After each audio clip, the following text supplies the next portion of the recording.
Bonjour, ici Jean-Pierre Champagne pour Ça se passe chez vous. On vous souhaite la bienvenue. Alors, on vous parle dans cette émission de culture, environnement et loisirs. Et dès maintenant, je vais vous présenter les personnes alentour de la table qui sont avec moi pour cette émission. J'ai avec moi Isabelle Tremblay pour l'environnement. Bonjour. Bonjour. J'ai Annie Vaillancourt qui va nous parler de culture patrimoine. Oui. Et on a un invité avec nous aujourd'hui, Ophélie Bonjour. Deschamps. C'est ça pour la coop de l'arbre. Alors, bienvenue tout le monde. Merci. On va débuter avec Isabelle pour l'environnement. Alors, je pense que tu as une formule spéciale à nous parler aujourd'hui de lettres et de chiffres. On parle de 3 RV E. Oui. Alors, pour les personnes qui ne savent pas qu'est-ce que ça veut dire, c'est pas le bingo, là. C'est pas non, un bingo. Pas le bingo. Peux-tu nous expliquer un peu qu'est-ce que ça comprend? C'est une expression, là, les 3 RVE. Dans le fond, c'est ce qu'il faut que les gens mettent en place dans leur gestion de matières résiduelles. C'est vraiment là, la base de la gestion de matières résiduelles. Donc, il y a comme 3 R, ça le dit, 3 R, ouais. un V et un E. Donc, les 3 R, c'est la réduction à la source, okay. Le réemploi ou la réutilisation, et puis le recyclage. Okay. Le V, c'est pour valorisation. Et le E, qui est en dernier, c'est pour l'élimination. Donc, il faut vraiment faire les 3 RV dans l'ordre pour finalement... C'était ma prochaine question. Est-ce qu'il faut absolument qu'ils soient dans l'ordre pour arriver à ce qu'on veut? Oui, c'est ça. Il faut les faire dans l'ordre parce que sinon, on va jeter plus de choses que prévu. C'est ça. Donc, au début, on réduit vraiment notre consommation. Donc, c'est quoi la réduction à la source? C'est vraiment là, de réduire...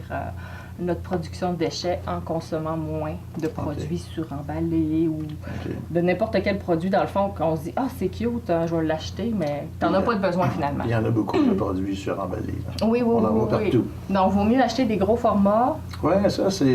Puis après ça, là, piger dedans.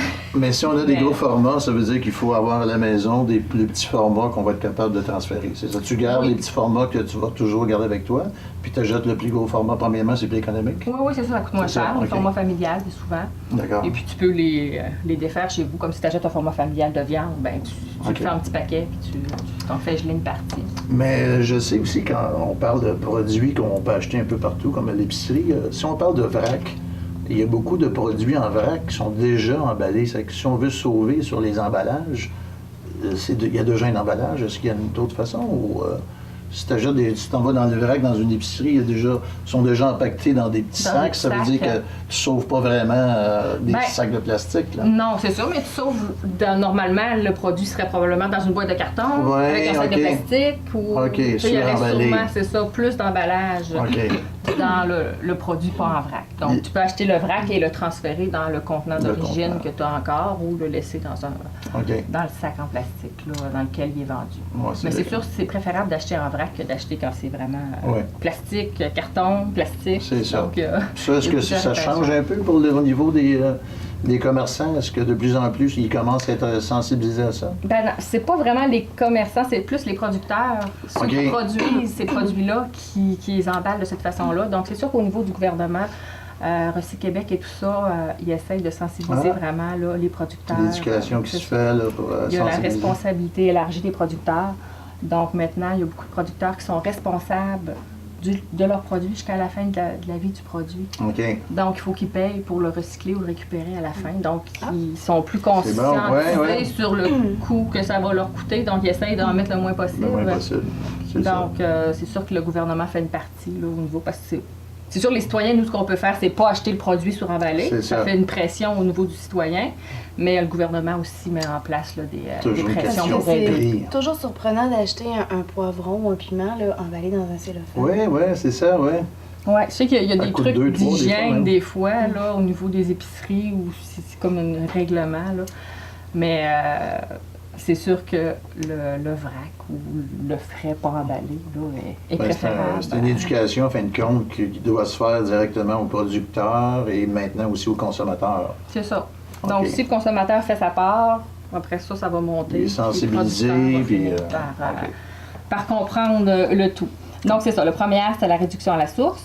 Le deuxième R, le réemploi, la réutilisation. Donc, on achète un pot de yogourt, on prend le gros format, c'est un contenant plastique, donc on peut le réutiliser par après pour mettre autre chose, des restants.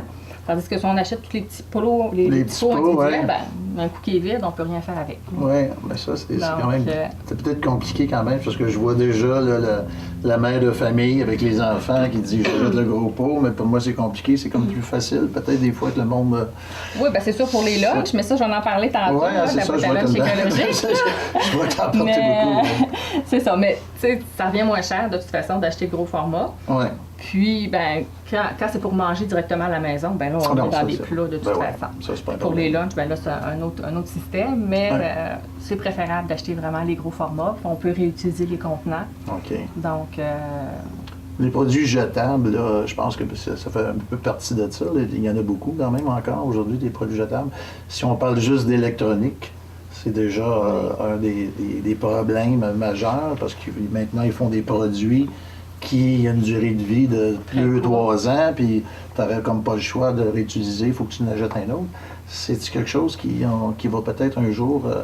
Bien, en tout cas, présentement, du côté informatique, la responsabilité élargie des producteurs, la REP est en place. Ouais, hein? Donc, c'est plus la MRC qui paye pour traiter la matière informatique. Okay. L'année passée, ça a commencé l'année passée. En tout cas, il y a 2 ans, on payait, donc ça nous coûtait très cher. Là. On récupérait les ordinateurs des gens, puis on les envoyait traiter.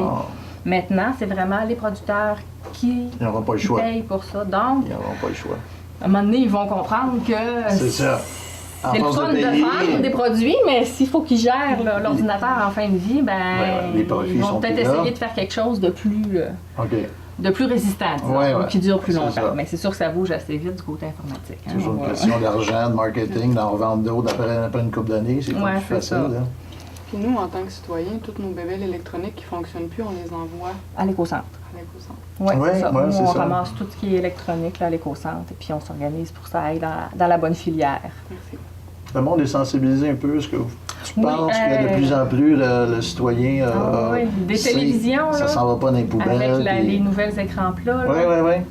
C'est fou comment on ramasse des télévisions à l'éco-centre. Puis là, c'est... Ça va être rendu le gros Québec, marché. La télévision, en tout cas, c'est une compagnie vraiment qui s'occupe du recyclage. Oui. Donc, nous, on met ça dans des conteneurs, mais écoute, ils se remplissent super vite. OK, c'est bon. Avec le nouveau centre à Saint-Urbain, ça va être il va être plus ça grand. va être la place à magasiner. C'est ça. Les télévisions, souvent, en tout cas, on en garde celles qui fonctionnent encore, mais souvent, ils ne fonctionnent plus quand on les reçoit. Mais c'est ça, eux, ils vont faire la récupération de ce qui est possible de récupérer dans l'appareil. Si on saute au 3e R, qui est le recyclage, donc on commence par réduire, on réutilise et après ça, on recycle. Donc le même contenant de yogourt qu'on a acheté format familial, on l'a réemployé, puis là, il est taché, ça fait quand même une couple de fois qu'on l'a. On le met au recyclage et il va être réutilisé dans la chaîne pour refaire du plastique. Donc c'est la meilleure façon de faire. Il faut vraiment y aller dans l'ordre avec les 3 R. La valorisation de son côté, c'est comme le compostage ou la collecte qu'on fait avec le bac brun. Donc, faire du compostage domestique ou participer à la collecte des matières organiques. Donc, c'est valoriser les matières d'une autre façon que ceux-là, on ne peut pas les recycler. On les valorise. Pour finalement finir avec le E qui est l'élimination. Le but, dans le fond... c'est d'avoir le moins possible. C'est de jeter le déchet que tu peux vraiment rien faire avec. Ils appellent ça le déchet ultime au niveau du gouvernement. Là. Donc, on veut jeter seulement le déchet ultime. Donc, en passant par les 3 RV, on est supposé y arriver. Là, je vois que tu nous as apporté une belle démonstration ici là, pour des boîtes à lunch. Oui, c'est ça. La boîte à lunch écologique, dans le fond, quand on dit d'acheter les gros formats, les gens vont dire c'est plate pour les lunchs et tout ça. Mais ce qu'il faut faire pour faire une boîte à lunch écologique, dans le fond, c'est d'avoir la boîte à lunch. On prend vraiment des contenants de plastique. Là, j'en ai pas amené beaucoup. J'ai amené le petit, mais il y en a des... tu dis, on veut prendre du yogourt, on prend le plus gros un peu. Mais tu mets ça à ton enfant dans sa boîte à lunch ou pour toi. Les sandwichs, les plats, on les met dans le contenant de plastique. Donc, au lieu de prendre le saran wrap ou les sacs Ziploc. Donc, pour les lunchs, on fonctionne comme ça. Ça, c'est une bonne durée de vie quand même. Oui, ça se lave, puis c'est utilisable quand même à bon bout de temps. Les collations, c'est bien de prendre des vraies collations. Au lieu des poires qu'on a ici. Au lieu de prendre les compotes de pommes là, en petits contenants ou les...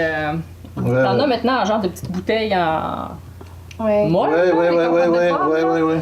Donc, on peut mettre des vrais fruits au lieu de mettre ça. Ben Ou, dans oui. le pire, on achète un gros pot de compote de pommes et on le met dans Encore là? peut-être plus gros que ça, mais en tout cas, Le même principe. dans un contenant en plastique. Donc, ça permet de réduire les déchets qu'on pourrait...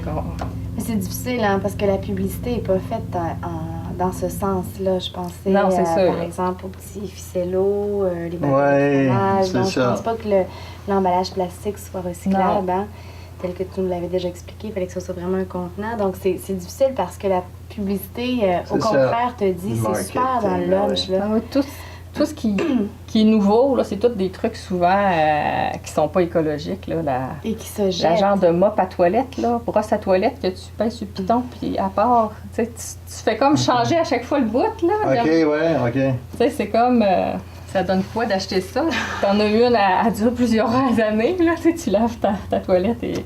Mais comme tu Avec. dis, peut-être qu'à la longue, avec les gouvernements, les compagnies vont commencer à comprendre que Ouais, c'est ça, c'est il eux faut autres qui qu'ils payent, payent. là, ça va changer la dynamique. Ah oui.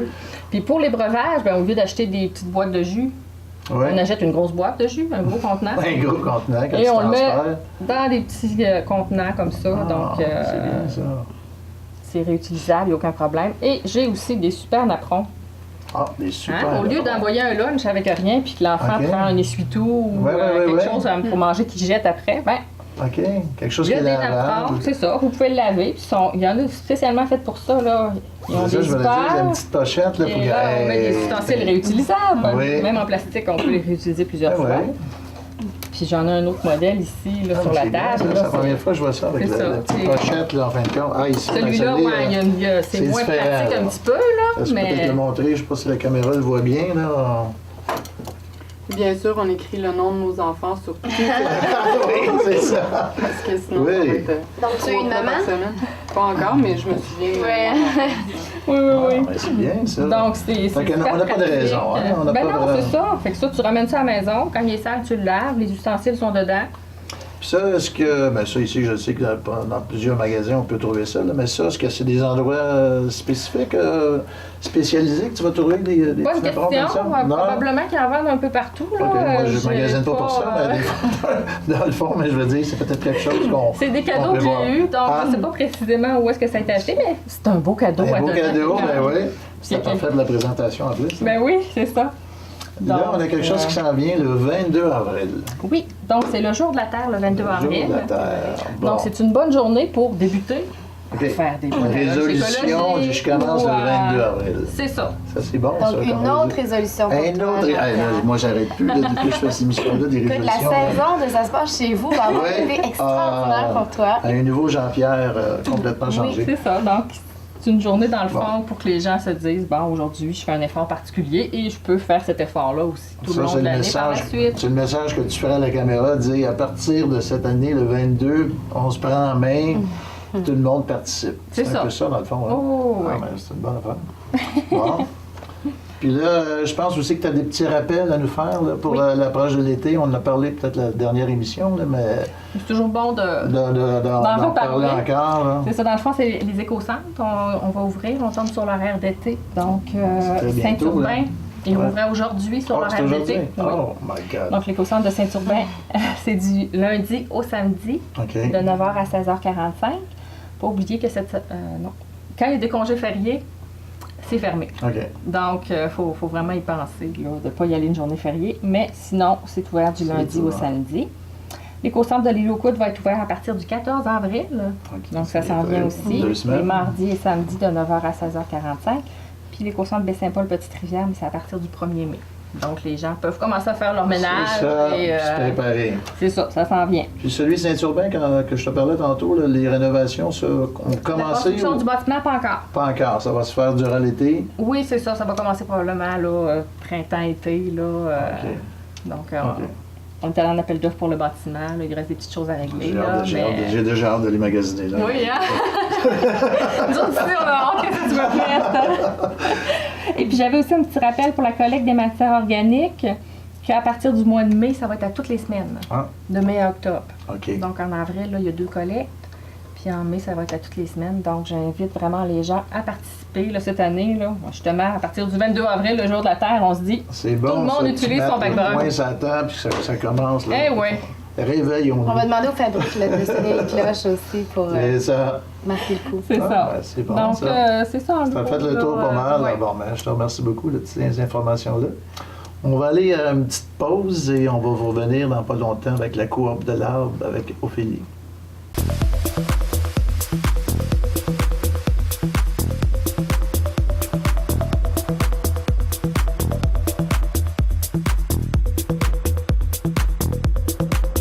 On est revenu de la pause. Alors maintenant, on va aller rencontrer Ophélie Deschamps de la coop de l'arbre qui va nous parler d'un projet que moi je ne connaissais pas. Bonjour Ophélie. Bonjour. Alors, tu es ici pour nous parler de la ferme agroforestière de Charlevoix. Oui, exactement. Dans le fond, la ferme agroforestière, c'est aux éboulements. C'est la 3e année d'activité cette année. Donc, on a commencé avec le sirop d'érable la première année, le sirop de bouleau la 2e année, et cette année, on ajoute les champignons gourmets de culture, dans le fond, sous couvert forestier. OK. Donc, c'est quelque chose qu'on avait déjà... Moi, la première fois que je l'entends parler de la ferme, c'est une publicité qui s'était faite un peu avant? Ou, Pas vraiment. On commence plus à publiciser cette année parce que c'était à petite échelle, le temps de mettre ça en place puis que ça soit... prêt à recevoir la prêt à recevoir clientèle. les gens, exactement. OK. Fait que l'idée, c'est de valoriser la forêt pour autre chose que pour son bois, dans le fond. On connaît de plus en plus les produits forestiers non ligneux, ou plutôt comme on les appelle dans le milieu, les PFNL. Oui.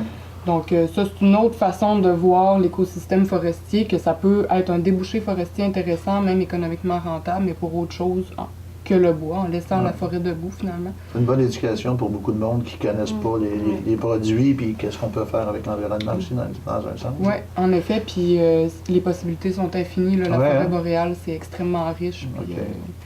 Puis, là, c'est une première, pour moi, c'est la première fois que je l'entends parler, mais c'est une première ferme dans Charlevoix qui se fait. C'est ça ou... Sous ce système-là. OK. C'est pas la première ferme agroforestière qui existe? Non, pas du tout. Il y a plusieurs initiatives, il y a plusieurs formes, il y a plusieurs ampleurs que ça peut prendre, mais dans Charlevoix... C'est une première fois, OK. Première. Là, on est dans la période des sucres un peu. Là, j'ai un peu lu comme quoi qu'il va y avoir... un peu de dégustation qui va pouvoir se faire, de la tire. Mais là, je pense que vous avez un événement qui se fait à Habitat 07. Oui, exactement. Ça? Donc, Okay. Ça fait le lien entre différents projets. Dans le fond, Habitat 07, c'est la maison écologique de Baie-Saint-Paul. Ah oui? Depuis 2009, la coop de l'arbre anime Habitat 07 en partenariat avec la ville. C'est vrai. Donc là, on sort le projet de ferme agroforestière des éboulements, puis on l'amène à Habitat 07, si on veut. Donc, l'idée, c'est de dynamiser le bâtiment en dehors de la saison estivale traditionnelle. OK. Donc, c'est un projet pilote pour le temps des sucres. On va faire ça en 2 temps. Le premier temps, on appelle ça temps des sucres nouveaux genres. C'est que dans le fond, on va avoir une dégustation de sirop d'érable. Un peu comme on le ferait dans le monde du vin ou de la bière. Donc, on essaie de voir toute la complexité puis l'unicité du goût de l'érable au-delà de la saveur qu'on peut lui donner, par exemple, dans un sirop de maïs. Là, Puis le Centre Acer, qui est un centre de recherche sur l'érable, a développé la roue des flaveurs, qui est, dans le fond, tous les différents goûts que peut prendre l'érable, qui sont autant vanille, caramélisé, médicaments, quand on parle de défaut de saveur. Il y en a tellement. Oui. Ça va t'expliquer que les personnes qui vont se présenter là, ils vont pouvoir avoir les informations de toute la transformation, de comment vous en êtes rendu là. Mais dans le fond, on ne se spécialise pas dans... C'est pas une formation en transformation. Non, c'est vraiment de s'initier à la complexité des arômes de l'érable, puis de voir un peu pourquoi ça prend tel type de goût, c'est quoi l'évolution au cours de la saison, puis c'est ça. Dans le fond, c'est de le voir sous un autre jour. Il y a des questions à poser, le monde sont là quand même. On va pouvoir goûter chaque... C'est ça, tout à fait, c'est ça. C'est sous forme d'une dégustation. Fait qu'on a environ 5 sirops à déguster, puis on va du début de saison à la fin de saison. Des sirops extraordinairement bons, d'autres qui ont des goûts qu'on est moins habitués, vraiment pour voir tout ce que ça peut prendre comme saveur, l'érable. Pour vous, c'est important d'avoir la réponse. Oui, c'est important d'avoir la réponse des personnes qui vont être sur place pour vous dire, c'est comme une dégustation de vin, en fin de compte. Est-ce que le monde va noter, vont vous dire, ce produit-là, dans le fond, c'est une façon pour vous de... Dans le fond, l'idée, c'est pas d'analyser un produit, c'est vraiment pour les gens, pour de goûter, pour l'expérience sensorielle, puis voir que, dans le fond, le sirop d'érable, c'est un produit aussi fin qu'un bon vin. C'est plus ça qu'on veut apporter. Et puis, on va, suite à ça, organiser la traditionnelle partie de tir, là, qui va avoir lieu aussi à Habitat 07. Donc, Sous l'atelier de dégustation, c'est sous réservation. Ah, et OK, puis ouais. la partie de sucre, après, c'est ouvert à tous. Donc, tout le monde peut se pointer à 14h30 puis venir manger un bâton de tir au bord du fleuve. Là, tu me parles de date et d'heure. Est-ce que pour cette période-là, est-ce que tu as des dates que le monde doit se présenter, que ça finit, ou est-ce que tu es capable de dire Oui, ça part de cette date à telle date? C'est tous les dimanches d'avril. D'avril, à partir d'avril, OK. À partir de dimanche-là. Oui. Donc, 13h pour l'atelier de dégustation et 14h30 pour les parties de tir. OK. Donc, l'atelier de dégustation, tout le monde qui veut réserver, groupe, famille, entreprise, etc., tout le monde est bienvenu. On va en parler tantôt, des numéros de téléphone Parfait. à donner et courriel pour ceux qui voudraient faire des réservations. On parle de sirop de bouleau blanc. Ça goûte quoi, le sirop de bouleau? C'est que pour moi, là, je me dis... Ben, Oui, c'est bien différent du sirop d'érable, donc il faut s'enlever le sirop de l'érable de la tête. C'est un produit qui est plus corsé, qui a un goût assez fin. Ça rappelle un peu la mélasse, le vinaigre balsamique avec des notes de caramel. Donc, tout dépendant, là, un peu comme l'érable, ça change tout le temps au fil de la saison, tout ça. Donc, mais grosso modo, c'est ça. C'est un produit qu'on va utiliser un peu comme on le fait avec un vinaigre balsamique vieilli, par exemple. Là, il y a un petit peu dans une vinaigrette ou pour faire mariner des viandes, c'est excellent. C'est vraiment un goût qui est complexe. Là. On dit que ça rappelle la mélasse, mais c'est beaucoup plus complexe que la mélasse. Vous étiez, je pense, au marché de Noël à l'intérieur, faire goûter vos produits. Hein? Je pense que je me rappelle de votre kiosque à l'intérieur, qui était à côté de celui d'ailleurs de TVCO. Oui. C'est pour ça que je viens de me rappeler. J'ai dit, ben oui, j'ai vu ça, moi, à côté, là, quoi. Ouais, ça a été bien populaire, là, la dégustation de sirop de bouleau. Oui, c'est ça, je me rappelle. Là, je me rappelle de toi, là, je me souviens qu'on était un côté de l'autre. Fait qu'on va pouvoir goûter le sirop de bouleau sur place à l'atelier ou à la partie de tir aussi. Nous, on va en avoir pour faire déguster aux gens, pouvoir un peu se familiariser avec ça. Là. La coop de l'Arbre, c'est situé aux Éboulements. C'est ça? C'est là que vous êtes installé ou c'est pas nécessairement la maison mère? Non? Les bureaux de la coop de l'Arbre, maintenant, c'est à Habitat 07. Donc, grâce à ce partenariat-là avec la ville de Baie-Saint-Paul, on a un mandat, dans le fond, de dynamiser Habitat 07 au-delà de la saison estivale et plus pendant la saison estivale aussi. Donc, maintenant, les bureaux de la coop de l'Arbre sont là depuis le printemps dernier. Ça veut dire que les visites, quand tu veux savoir ce qui se passe avec la coop de l'Arbre et tout, ce que vous avez comme produit, c'est là que le monde peut se présenter, dans le fond. Oui, tout à fait. OK, moi, je pensais que vraiment, quand on parlait de visite, qu'il fallait aller aux éboulements. Mais ça serait pas ça. Non, dans le fond, aux éboulements, il n'y a personne. Donc, dans le fond, la coop de l'Arbre, on a plusieurs projets. Donc, pour nous joindre, il faut appeler ou par courriel. C'est ça qui est le plus simple parce que sinon, on est toujours un peu partout à travers les divers projets qui n'ont pas nécessairement de lieu physique. La ferme agroforestière, bien sûr, ça va être possible de venir visiter ça. Il va y avoir des visites d'interprétation de la flore, dégustation de produits forestiers non ligneux aussi. Mais en dehors des visites d'interprétation, il n'y a personne sur place. Fait qu'on va vraiment y aller avec une réservation, quelqu'un qui est intéressé à se présenter pour avoir tout ça. Là. Fait que je sais pas, est-ce que tu peux donner à la caméra le numéro de téléphone pour les réservations ou je l'ai ici, ou l'adresse courriel aussi? Oui. Alors, vas-y. Donc, pour les réservations, c'est le 418-617-9715 et l'adresse courriel, c'est ferme-agro-forestière-à-commercial-coop-de-l'arbre.org. Ah, mais c'est parfait. J'ai une petite question essentielle. Moi aussi. Est-ce qu'il y a des frais si on veut aller le dimanche dans la dégustation et la partie de sucre? Oui. Donc, l'atelier dure 1h30. Ça inclut différents sirops d'érable à déguster, la dégustation de sirop de bouleau également. C'est 11 $ par personne. Et puis, l'atelier pas l'atelier, mais la partie de sucre qui suit, c'est 4 $ à volonté pour la tire sur la neige. Donc, c'est pas cher, ça, 4 $ à volonté. Puis est-ce qu'on peut acheter des produits sur place? Est-ce qu'on peut acheter du sirop d'érable sur place? Est-ce que vous avez des quantités qui permettent de? Non, pas vraiment.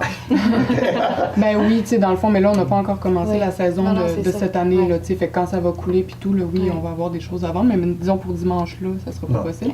Pour la suite, oui, il va y avoir du sirop à vendre, la coop de l'Arbre, puis un peu plus tard, vers la fin d'avril, il va y avoir aussi du sirop de bouleau.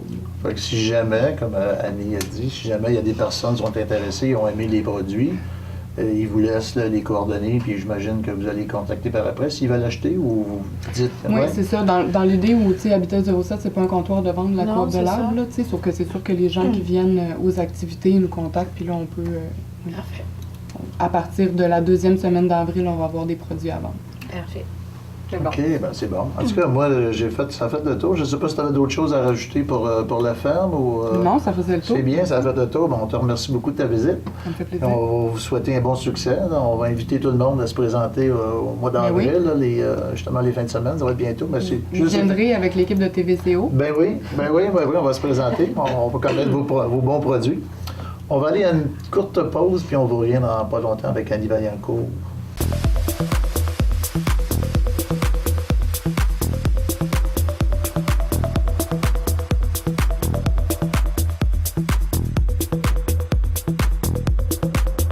Le décor ainsi que l'ameublement que vous voyez dans cette émission est une gracieuseté de votre BMR S Duchesne Incorporé. BMR, la force de la rénovation. On est de retour, ça se passe chez vous. Alors, on va aller rencontrer Annie Vaillancourt pour le côté culturel, qui nous parle d'activités artistiques pour les résidences personnes âgées. C'est ça, c'est quelque chose que j'ai trouvé très intéressant comme sujet déjà en partant. Fait que c'est quelque chose de nouveau qui commence. En fait, on a initié l'activité, ou plutôt le projet, l'année dernière. Donc, entre les mois d'avril et de novembre 2014, il y a les résidents de 3 résidences pour personnes âgées. Ici à Baie-Saint-Paul. Donc, 2 à Baie-Saint-Paul et 1 à Saint-Urbain, qui ont reçu la visite de plusieurs acteurs culturels. Parce que les personnes âgées font partie des clientèles que nous, à la MRC, dans le cadre de notre politique culturelle, on tente d'atteindre. On a bien sûr notre population générale, on a la clientèle jeunesse, des gens avec des contraintes socio-économiques et nos personnes âgées qui font partie un peu de cette dernière clientèle-là, mais surtout celles qui se retrouvent en résidence. Nous, on avait le souci que ces gens-là qui n'ont pas la possibilité de se déplacer pour aller vers les arts et la culture, que nous, on puisse apporter dans leur lieu de résidence permanente les arts et la culture. Donc, on a travaillé un projet de manière à ce que différents acteurs culturels, donc l'année passée, on a 8 individus ou organisations du domaine des arts et de la culture qui sont venus visiter les résidents de ces 3 maisons pour personnes âgées. On parle de toutes sortes, là, on parle de danse, de spectacle, on parle de... Jean-Pierre, on a eu une programmation extraordinaire. Moi, j'ai commencé, je connais le domaine des arts, je connais les acteurs culturels. C'est sûr qu'il fallait que je trouve des gens qui sont à l'aise avec les personnes âgées, qui ont la capacité de parler fort, de parler lentement, de s'adapter des fois aux réactions, parce que parmi ces personnes âgées-là, il y en a quelques-unes aussi qui peuvent avoir des déficiences. Donc, ça prenait quelqu'un d'à l'aise, puis j'ai eu vraiment de très, très belles réponses. Alors, les individus, il y en a plusieurs qui ont adapté leur pratique ou l'atelier, qui avaient des fois l'habitude de réaliser avec les jeunes. Ils l'ont vraiment adapté pour être en mesure d'offrir quelque chose de bien là, aux personnes âgées. Puis notre objectif, quand je dis d'amener la culture vers ces gens-là, c'était de leur procurer, dans le fond, des moments agréables, des moments de plaisir. Et au-delà de nos espérances, on s'est rendu compte que ces gens-là, ça leur a permis de retourner dans plusieurs de leurs souvenirs d'autrefois. Certains ont des problèmes de mémoire à court terme, et là, on leur a permis de retourner en arrière, comme par exemple, on a fait venir l'équipe de l'école du poney danseur avec Frédéric Froiret. On a eu donc des animaux, des chevaux, cochons, chiens, et là, on s'est rendu compte que le soir au souper, autour de la table, les gens se rappelaient l'époque où ils vivaient sur une ferme, qu'il y avait des cochons, etc. Donc, les intervenants nous ont dit, Annie, c'est incroyable à quel point... C'est de la zoothérapie, un peu, presque. À la limite, mais que vous avez suscité ensuite des échanges entre nos gens, entre nos résidents. Ah, c'est bon. Ça veut dire qu'ils ont vraiment apprécié, puis ils ont vécu, ils se sont rappelés des souvenirs, comme tu dis. C'est vrai que c'est important. Tout à fait. Fait au-delà de procurer sur le coup un moment de plaisir, de détente, de surprise, etc., c'est qu'après, on a permis de susciter des échanges entre eux. Donc, le soir, peut-être que ça se parlait, des fois, chacun dans son petit coin, la télévision, le livre, tu sais, quand ça fait quelque temps que tu partages ton espace avec les mêmes personnes, bien là, on a réussi à amener autre chose. C'est ça. Moi, je te parlais moi, je les ai notés ici, chant, musique, danse, magie. Ça veut dire qu'il y a même des magiciens qui se sont présentés là, des spectacles, puis de la création. Ça fait un peu comme... Donc, des œuvres collectives, notamment avec l'équipe de Karine Locatelli, la magie avec Denis Forcier, les animaux avec l'équipe du Loup Blanc. Alors là, c'était vraiment sympathique. Les gens du Loup Blanc qui font du dressage de chiens sont arrivés avec 3 chiens et ils avaient monté une petite scénette. Donc, les chiens Très intelligent. C'est un peu une journée de vie, comme si le chien était un humain. À la toute fin, il se couchait. Ben, il se couche, il prend avec son museau sa couverture, puis il il surveillait son maître en train de laver le plancher. Donc, il embarquait sur son dos, puis avec sa petite patte, il lui montrait comment là, cirer le plancher. C'est vraiment sympathique. Oui, ils ont fait des spectacles d'ailleurs au marché de Noël. On les voyait sur la rue Saint-Jean-Baptiste, à Lublin. Puis il y avait, je pense, un ou deux de ces chiens. Puis ils faisaient faire des affaires incroyables à ces chiens. Tout à fait. C'est des gens qui répondent très, très bien. Puis par la suite, effectivement, on souhaitait que les animaux puissent être caressés. Oui, c'est pas des animaux qui sont méchants, c'est docile. C'est des gens des animaux qui sont habitués à être en contact avec le public. C'est un projet pilote qui a réussi. Un projet pilote, oui, qui a été fantastique. Alors, étant donné qu'on vient de renouveler notre entente de développement culturel avec le ministère de la Culture et des Communications, moi, je leur ai fait la démonstration que le projet avait eu un bon succès. Donc, pour 2015, 2016 et 2017, on a à nouveau des sommes. Donc, je tenais à le dire sur les ondes de c'est une bonne nouvelle, en tout cas. Parce que probablement que les gens qui nous écoutent, c'est peut-être leur famille, leurs parents, leurs oncles, leurs tantes qui sont en résidence. Mais à nouveau, ces personnes-là vont être visitées par d'autres acteurs. Certains vont probablement revenir. J'essaie de trouver des nouveaux acteurs. Donc, très prochainement, la programmation devrait pouvoir être en place. Oui.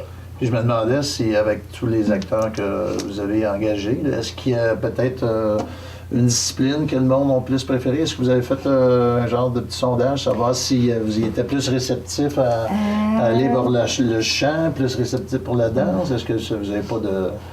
Bon, on a fait un post-mortem. On a fait un post-mortem avec les intervenants, à savoir... C'est vrai que l'activité en art visuel et celle avec les animaux ont été les deux très populaires. Oui. Okay. C'est sûr que lorsque, bon, évidemment, les animaux, on parle des zoothérapie, les relations avec l'animal, mais au niveau de la création, les gens sont heureux de pouvoir pas juste être spectateurs d'une prestation, mais de pouvoir participer. C'est sûr que la magie aussi, Denis a fait participer les gens, mais c'est pas la même chose. Donc, tout ce qui a été création. Qu'est-ce qui capte plus le monde? C'est ça que je me demandais. Puis à Saint-Urbain, ce que j'aimerais préciser, quelque chose qui a été vraiment intéressant, puis ça a été initié par l'équipe de la direction de la maison Gré du Temps. Ils ont pensé inviter les jeunes du terrain de jeu pour les activités qui se sont tenues à l'été. Okay. Donc lorsque c'était propice, les jeunes du terrain de jeu sont venus aussi. Fait que là, il y a eu un maillage entre les personnes âgées et les jeunes. Au même moment, les deux ont découvert l'activité, mais ça a permis aussi des échanges par la suite qui étaient intéressants. On n'a pas assez, je trouve, de ça. C'est deux mondes qui se perdent malheureusement. Oui, on a fait 10 pierres deux coups. Ça a été extrêmement apprécié. Et tu vois, il y a donc 27 ateliers au total qui ont été réalisés.